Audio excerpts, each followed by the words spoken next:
The dinner check sat on the scratched laminate like a cold, hard truth. $0.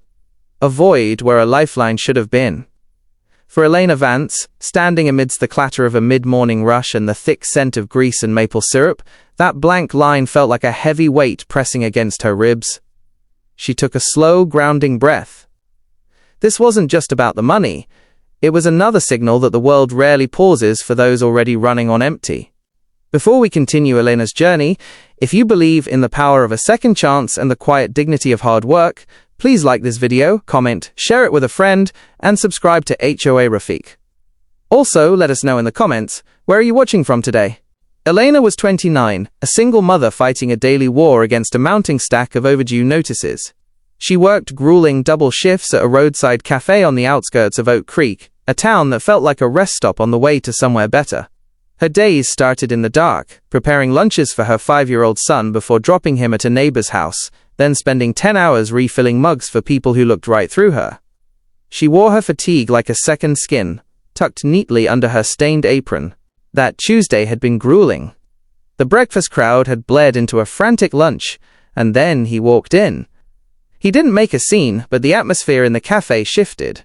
He wore a crisp, dark overcoat and moved with a focused, quiet gravity. The name on his card later would read Julian Vane, a name Elena didn't know, though he was a titan of industry. A man with billions, though to Elena, he was just another hungry customer. Elena treated him with the same care she gave everyone. She kept his water glass full, brought his sandwich exactly as requested, and offered a genuine smile even as her feet throbbed. He barely spoke, nodding his thanks with a distant, contemplative gaze.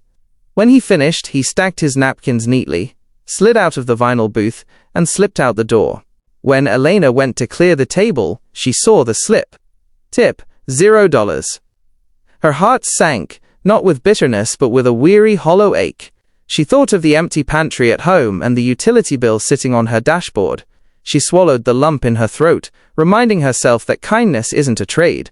She began to wipe the table, but as she moved the bread plate, it snagged. Tucked firmly underneath was a folded piece of stationery. Her name was written on the front in elegant, precise script. Her pulse quickened. She waited for a lull in the kitchen before she dared to open it, her fingers trembling. Inside was a handwritten note. It didn't offer a platitude, it offered an observation. He had noticed the way she handled a rude customer with grace, the way she kept a photo of her son tucked in her order book, and the dignity she maintained under pressure. The last line took her breath away. This isn't a gift, it is an investment. Behind the note was a business card and a check. The amount wasn't a lottery win, but it was a miracle, exactly enough to clear her debts and give her a month of peace. But the card held the real weight, an invitation to interview for a management training program. No guarantees. Just a door held open. Elena went home that night in a blur of emotion. She held her son a little tighter, listening to him talk about his day, feeling a spark of something she hadn't felt in years, hope. The next day, she sat in her car for a long time before making the call. When the voice on the other end answered, they didn't treat her like a waitress, they treated her like a candidate. Months turned into a year. Elena didn't leave the cafe immediately. She discovered Julian Vane ran an initiative focused on identifying hidden leaders, people with grit and emotional intelligence who had been overlooked by the system. He believed character was revealed in how one performed a small job. With the Foundation's mentorship, Elena's natural talent for logistics and people management flourished. She eventually moved from behind the counter to an administrative role, and later, she returned to that same cafe, not as a server, but as a consultant, helping the owner turn it into a thriving local landmark that provided fair wages and childcare support for its staff.